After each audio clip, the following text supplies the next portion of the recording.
13 दिन का कार्यक्रम, आज सुने आपके सुर, क्या कहेंगे भक्तों को, क्या कहेंगे बाहर के लोगों को? जय दादी की। आज यहाँ सती भवन में 13 दिवसीय मंगल पाठ संपन्न हुआ है। कंटिन्यू 1 तारीख से 13 तारीख तक आज बॉम्बे के सभी सिंगर यहाँ सती भवन में आए और सब लोग हाजिरी लगा के गए। और यहाँ पे ऐसा है कि सच्चा दरबार है, जिसने भी मनोकामना मांगी है उनकी मनोकामना पूर्ण हुई है। और हम चाहते हैं कि सब भक्तों का, जितने भी है जो यहाँ आते, सबकी मनोकामना पूरी होती रहे और सब खुश है, परिवार फलता फूलता रहे। और यही चाहेंगे। और हमारी वैसे 9वीं पीढ़ी चल रही है, हमारी मम्मी की 8वीं पीढ़ी है, तब से हमारे घर में दादी जी की पूजा हो रही है। जय दादी को। क्या कहेंगे जो नहीं, जिनको नहीं पता उनको क्या कहेंगे? अभी एक दूसरे के पहचान से लोग आते हैं। अभी समझे आपका काम हो गया तो आप किसी को बोलोगे कि मैं वहाँ सती भवन में गई थी, तू भी चल मेरे साथ, तो काम। और ये बात है मैं बचपन से देखते आ रहा हूँ कि सभी की मनोकामना, सभी का काम पूरा हो रहा है। जिनके समझो किसी के 7 साल 8 साल बच्चे नहीं हुए तो हमारे यहाँ पे सिर्फ धागा देते हैं पहनने के लिए। वो धागा पहनने से भी वहाँ पे उनका भगवान उनको कुछ दादी देती है। तो दादी ये नहीं बोलती है कि लड़का होगा कि लड़की, भले लड़की हो। और सबके अंदर जो मनोकामना मांगते कि आज मेरे को ये चीज चाहिए, तो देखिए किसी का समय के पहले जल्दी हो जाता है और किसी का थोड़ा लेट होता है। तो हम चाहेंगे कि सभी की दादी के इस मंदिर में आते हैं रानी सती भवन में, तो सभी की मनोकामना पूर्ण होती रहे और सभी खुश रहे और दादी अपनी भक्ति ऐसे ही बढ़ाते रहे सभी भक्तों से। जय दादी की। मैं सती भवन से सुनील रुइया बोल रहा हूँ। यहाँ हमारी दादी थी बसंती देवी रामलाल रुइया, उनमें साक्षात दादी जी का वास था। हमने बचपन से देखा है, उसमें जो चमत्कार थे वो एकदम साक्षात थे।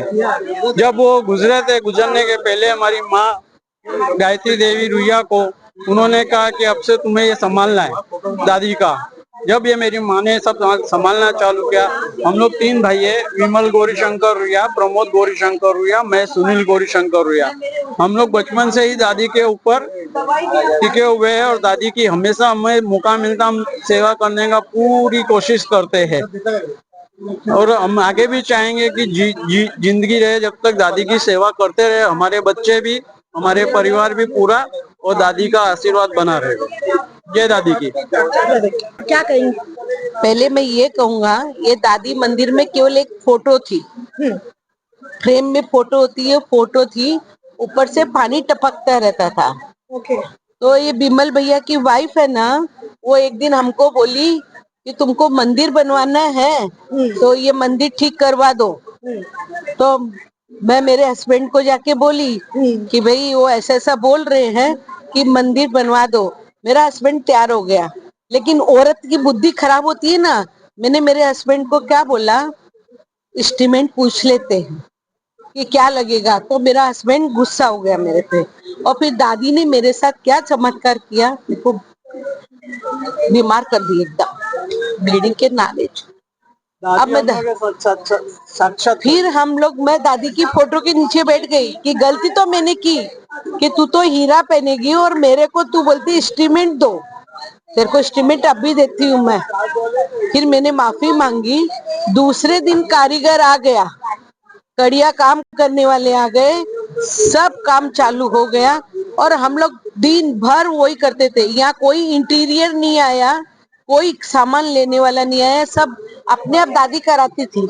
आज मेरे मंदिर का ये काम ऐसे करो, आज मेरे मंदिर का ये काम ऐसे करो। फिर मेरे हस्बैंड को घमंड आया कि सारी चांदी मैं अकेला लगाऊंगा।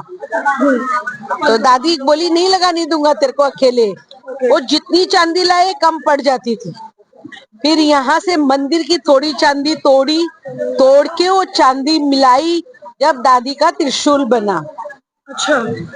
और त्रिशूल बनने के लिए हम लोग रात दिन जगते थे, रात को 3-3 बजे तक बैठे रहते थे। फिर दादी नाचती थी, साक्षात नाचती थी अकेले। हमको सबको घुघरू की आवाज सुनती थी, माँ नाच रही है माँ हमको।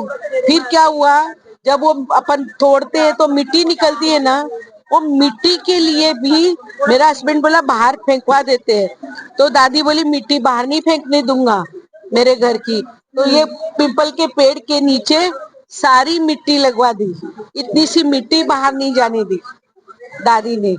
हम एक एक चमत्कार देखते थे।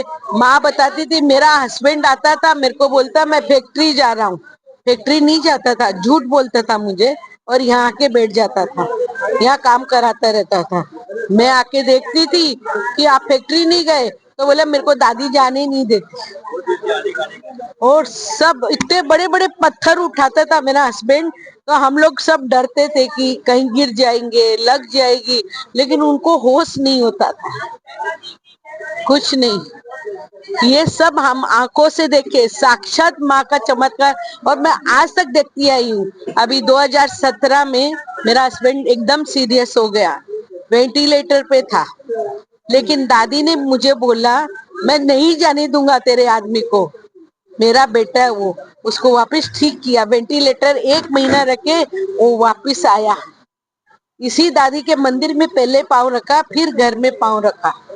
इतना दादी का चमत्कार है, मैं उस दादी को कोई चीज भूल नहीं सकती, मेरे लिए वो साक्षात है। और हम लोग सारे दिन वही बातें करते थे, वही काम करते थे कि दादी है तो सब कुछ है हमारा। इसके चमत्कार में जितना बताऊं उतना कम है। 5 दिन की प्राण प्रतिष्ठा की हम लोगों ने।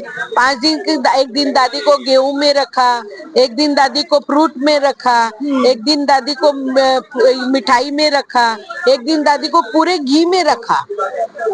फिर 5वें दिन पट्टी खोली ना दादी की, आंख पे पट्टी बनती है पहले, वो पट्टी खोली ना, जैसे ही माँ साक्षात खड़ी हो गई और एकदम रूप दिखाया अपना।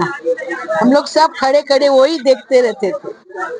मैं जितना आपको बताऊं ना, मुझे कम ही होएगा, इस माँ का तो कम ही है, और मेरे लिए तो सब कुछ वही है, जीवन ही मेरा वही है। मेरी बच्ची को बचाने वाली वही है, पहाड़ पे से गिरने वाली थी, वहां आ गई, वो एक ही बार पुकारी, माँ आ जाओ। पहिए में ना उनके दोनों के पांव फंस गए थे, माँ को बुलाते ही माँ आ गई, दोनों को बोली चलो बेटा मैं ही छोड़ आती हूँ हॉस्पिटल, एम्बुलेंस आने में टाइम लगेगी। वो हॉस्पिटल में छोड़ी और गायब हो गई। अब इस माँ का क्या क्या रूप बताऊं मैं आपको, मेरी माँ ऐसी है।